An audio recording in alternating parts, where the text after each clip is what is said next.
Okay. Do I have to mute at any time? Eh? No, I'm going to go, and it really it's good guy. How's it, everyone? How's it, Fabes? Today we're going to chat to Fabian Lazarus, the new director of cricket at DHS. Welcome, Fabes, and good to catch up. Well, thanks for having me, Shedders. Appreciate it. My pleasure, man. Fabes, just going back a little bit. Obviously, in the early days when you finished school. My first association with you was back in the days when I was involved in the Dolphins Academy, from my side, just tell the old boys, what the experience was like in the academy, and more importantly, a couple of the players that were with you during that time. Mm-hmm. Yeah, look, Shedders, obviously coming out of school and then obviously being invited to the Shell Academy, as it was called then, which is obviously now the Dolphins Cricket Academy. It was an absolute treat and a privilege to be part of. It was an era where it was actually very rough, and we produced so many good cricketers.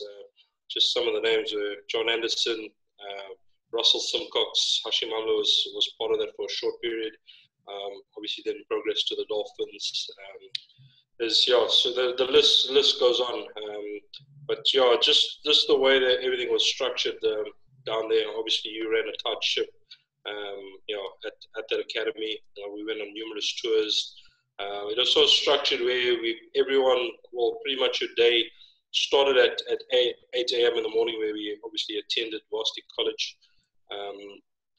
We had lectures from the morning till the afternoon, till about 1 o'clock. Then obviously came down to Kingsmead. Either had a gym session, a conditioning session, fitness session, then straight into the nets, working on our different skill sets. And that was Monday to Friday. You really had a sort of a downtime or a break in between. And then obviously in that fatigue day, you still got to come back and catch up on a bit of work from obviously your lectures.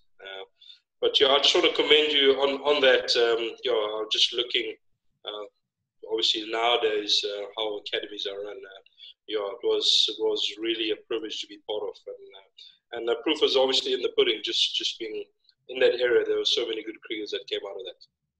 Yeah, thanks, Fabes. Again, and thanks so much for the compliment. But as I always say to people, I inherited a system and a structure from who I always say from a coaching point of view was my mentor, Graham Ford, and I think he set up structures for me to take over and just continue with. And as you say, those days of Natal cricket, not only from an academy point of view but a provincial point of view, was really, really good days. And thanks for that. And I'm glad you enjoyed it, and all those beach runs that we had, and not forgetting those hill sprints and those 400-meter sprints around the stadium. I think by the time we finished off with that academy, I think every player could have been an usher at the stadium. They knew every row, every seat, where those stands and seats were. It was hard work at the time, but I think it was good for fun. Sure. Fabes, just moving on from that, 11th of March 2004, you make your first class debut for Western Province. Do you have many memories of that particular day? Sometimes when it was pretty much a transition phase. I obviously played a lot of amateur cricket. I think it was about 8 seasons with the amateur side. And as you know, it was such a tough team, the Dolphins at that time, trying to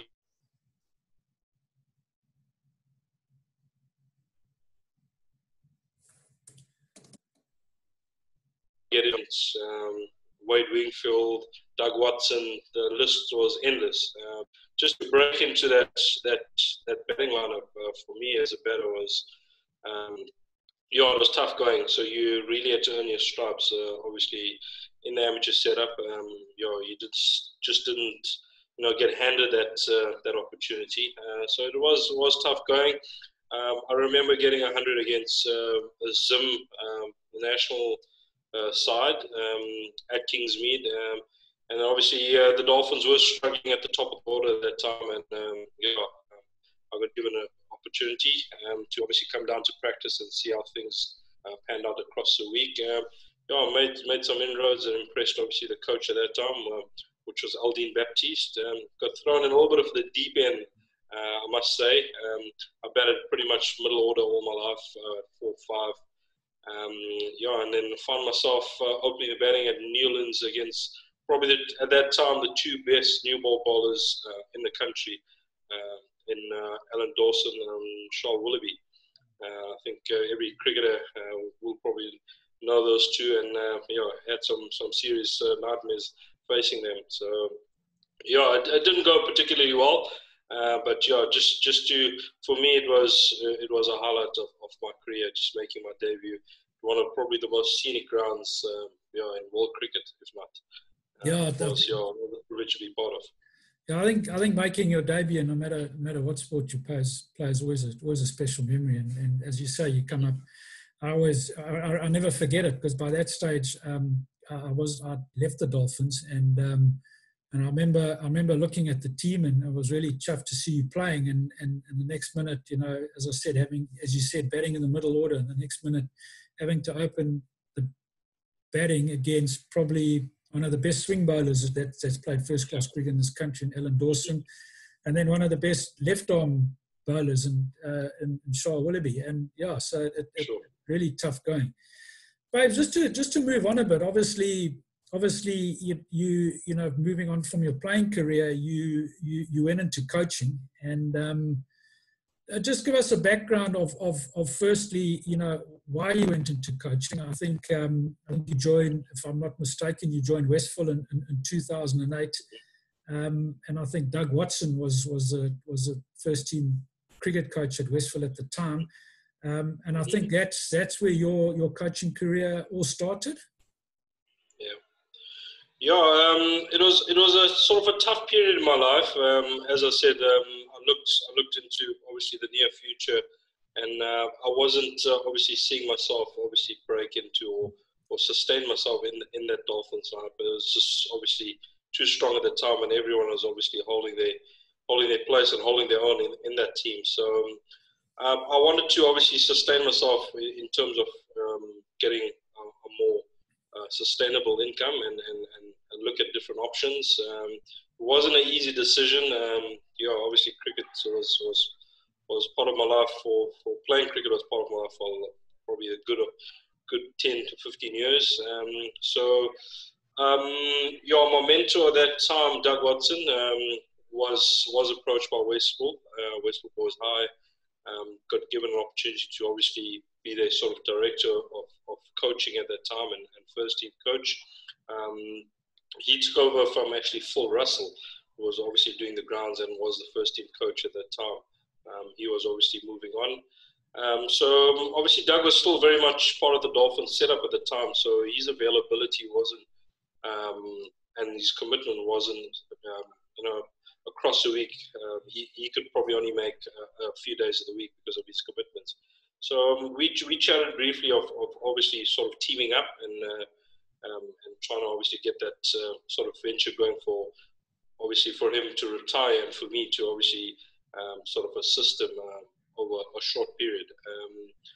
And then cheapers, I never looked back since 2008.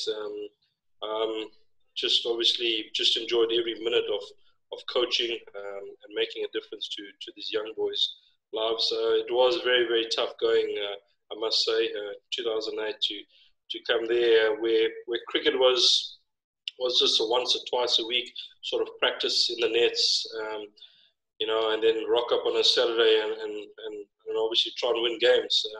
So we had the difficult task of trying to ignite cricket and put more structures in place. I mean, we went from being just 2 days of practice to now practicing on a Monday, which was fitness, a bit of fielding, conditioning.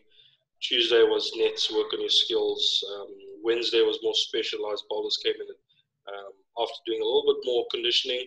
Batters worked in the first segment. And then on a Thursday, we had a middle practice where we obviously all those skill sets that we worked across the week which pretty much unfolded on a Thursday. And obviously just chatting about just obviously game plans towards the weekend. So we brought all of that to the table. It was difficult at first to get that buy-in from a lot of the cricketers, where they obviously worked just twice a week just to buy into that. But it took a good 3 to 4 years to get that right, and obviously kids to buy into that. But after we got that right, everything sort of soared from there. I mean, cricket went from just a minnow sort of sport to one of the strongest sports at the school. Yeah, well, saying that, Fabs, your hard work and and the plans that you guys had in place must have paid off. I assume that at this stage, Doug had moved on in about 2012, 2011, 2012, and you had taken over a full time. And that's correct. And if I have a look at in 2012 and 2013, the Westville win the CSA T20 competition, and I've been a coach of a couple of first teams, and that's no mean feat to win that competition, because you've got to go through your domestic structures first, then you've got to play against the inland side, which we know schools like Maritzburg College, Hilton, and Markhouse and St. Charles now are very strong. So it's no mean feat just to get to the playoffs. And to win it in 2013 and 2015 is really 2013 is great. And then I see you won it again in 2016. So that hard work and plans you put in place really paid off. Yes, yeah, it did. As I said, just to get the kids to buy into that was really difficult. But just practicing across the week and seeing everything unfold on match days was an absolute treat. And as you know, just to see those guys produce a score 50, score 100, take a 3-wicket or 5-wicket haul on a weekend is it's an absolute privilege and a pleasure. To see that unfold on the weekend. Yeah, well, Fabes, as I said, well done, man. From my side, as I said, I've been involved in school with cricket, and Westville, Westville over the last 10 years has really become a powerhouse in KZN cricket, let alone South African cricket. So to you and all your efforts, well done. It's really great. Obviously, in this time, you also become start coaching club cricket, and I see in 2016 you were KZN Club Coach of the Year. Was that when you were with UKZN? Correct. Yeah. Obviously, I got tasked with coaching a club side UKZN. At that time, they were trying to obviously get back up to the Premier League. We had some really talented cricketers. Some of them actually playing for the Dolphins at this time. Some of them are playing in the amateur setup. All I did was there was such a talented bunch. They just needed structure there again, and someone to be a little bit harder on them. There again, I just put those structures in place, make sure the guys practice harder. Got their mindsets right, and then obviously on a Sunday, doing all those hard work and hard yards across the week, we really soared. I mean, we went through an unbeaten season in the 50-over format and the T20 format. So we won both the 50 and T20 competition, and then obviously got progress to the Premier League. Brilliant. And then obviously from there you moved on to where you currently are now with Clares, who were club champs in the let me get this right, 2018-2019 season. And then obviously this season was shortened. I assume it wasn't completed. And how did you guys fare this season? It was quite a difficult period. We were quite fortunate in having a very good sponsor and a captain who was actually very generous in having really good incentives. So we obviously attracted some really good players, and we obviously sustained ourselves over the last, I'd say, 4 years now in the Premier League, which we won in 2018-2019 season. Season obviously past was a difficult one. Obviously, as you know, Crusaders have been club champs for, I would say, over the last 12 years. They've been they've been the club champs for probably 10 years, 11 years, if I'm not mistaken. So they have a really good system in place. Some really good club cricketers that contribute and really do well week in and week out. For us, we have some big names. Becomes a little bit more difficult on a Sunday, obviously, if they are amateur games, academy games, and obviously Dolphin games. For them to obviously play on a Saturday, we sometimes have an inconsistent team on a Sunday, which makes it quite difficult. So consistency was probably the deciding factor why we lost in the season that passed. Okay, so it's fair to say that obviously Crusaders, as you know, I think Sheepers, we go back years, they've just been at the top of the game for many years now. So I'm assuming club cricket is Crusaders and Clares will look like the two club sides. Obviously, you've still got Brea Rovers who've been around for a long time. So good luck next season and hope it all goes well. Fabes, level three coach, but they're accredited with Cricket South Africa. But just brings me on to two more things is 2019. You know obviously over and above which I haven't touched on is that over the period of time at Westville, let's let the old boys know that you've coached a various number of KZN school sides. Going from the under 15 side, under 17 side, and under 19 side. Over your time at Westville, I think produced a lot of provincial cricketers out of Westville and who have gone on to probably play franchise cricket as well. But something that stood out for me in your CV was in 2019, you were appointed as a Cricket South Africa talent scout. Can you just explain to the old boys a little bit more what that entails? Yeah, quite fortunate and to be obviously rewarded for the hard years that we obviously put in over the years in coaching through the structures at KZN. CSA over the last 10 years have come up with a talent scout. So a talent scout is pretty much a link to the SA Under-19 coach and CSA in giving them feedback to obviously cricketers who are not on the database for that SA19 World Cup or SA19 squad, who are actually creating waves, who are doing really well across the year. Just to obviously filter that information through to the SA Under-19 coach and to CSA, especially to the camps that happen twice or three times a year across the country. We obviously got to look after the well-being of these kids. And then obviously get them to those various camps to obviously showcase his skills and try and obviously stake a claim in that World Cup squad. Okay. So that's pretty much it in a nutshell. Are you? Does that mean that you're responsible for the local talent in KZN? Or? Correct. In KZN, inland and obviously coastal. Some of the guys obviously come from disadvantaged backgrounds, which actually then comes a little bit more challenging in terms of transport, in terms of food, in terms of accommodation and commuting them to airports and to obviously to games and stuff like that. So there's CSA have done some really good work with that and obviously giving us a budget to look after those kids and obviously make sure they have their best opportunity to come to obviously those tournaments or those camps to perform at their best their optimum level.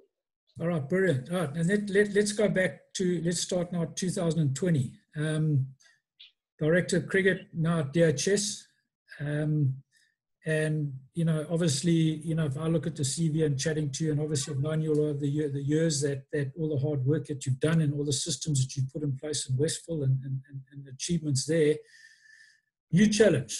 Start of the year, you become director of DHS.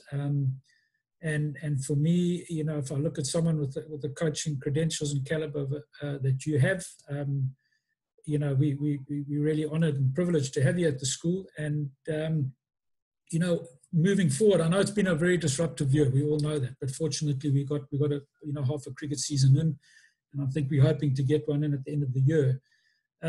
Firstly, two-part decision, why DHS? And then also, secondly, what are the plans that you have to take DHS Cricket, because we always know that DHS Cricket has been like their flagship sport over the years, of getting it back to where it should be?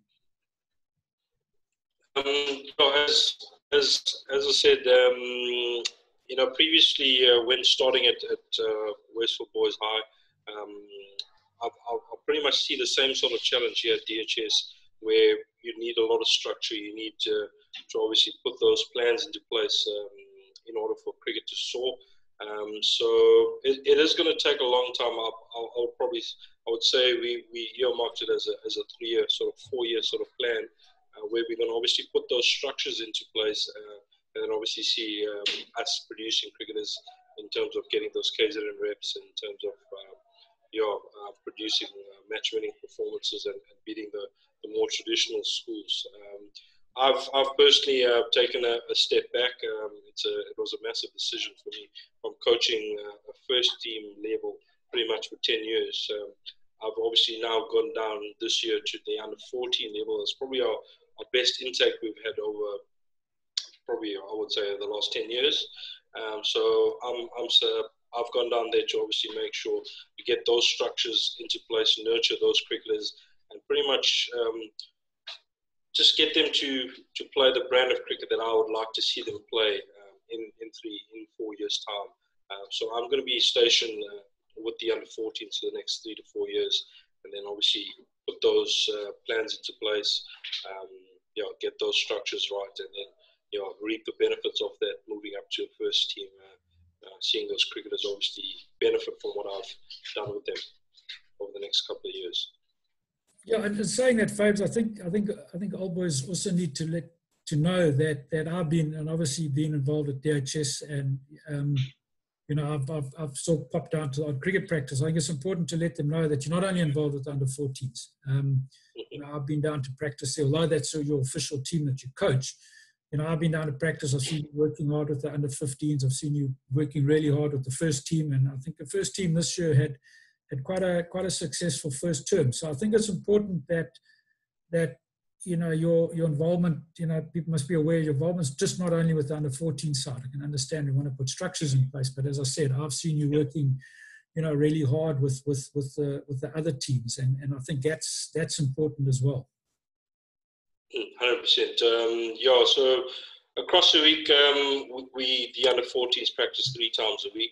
So on those days that I'm not obviously doing those skill sets, I'm trying to obviously get to the other age groups, to the first side, to the under-15 side. It's probably the next best team in the school. They've got some seriously talented players there, so I'm trying to get across them to make sure, again, work closely with the coaches. We've got some really good coaches in this year that obviously I've been working, as I said, closely with. We've seen the benefits of obviously hard work, putting those structures into place, just tweaking little things, making sure the guys arrive on time to practice. Batters are hitting with new balls, fast bowlers, new ball bowlers are bowling on new balls. We're now implementing fielding sessions. We've got a new strength and conditioning guy who's now obviously going to be working with the guys in the off season. So, as I said, putting those structures into place, we have seen some benefits of getting a few W's against some really good traditional schools. But again, more long term, we're looking to get back to where we should be and where DHS Cricket has been in the past before. So it is going to be a process, but we're slowly seeing those wheels turn. Yeah, Fabs, I know it's obviously we're all aware of the situation we are in at the moment. Would have been cricket's off season anyway, and I mean, as you know, off season is the time that you prepare for the season. So, unfortunately, we haven't been able to do that, or you haven't been able to do that. Any idea of what the future holds, in the latter half of the year with regards to schools playing cricket? I mean, I'm sure we're all in the dark, but has there been any sort of indication of what might happen? Nothing at the moment.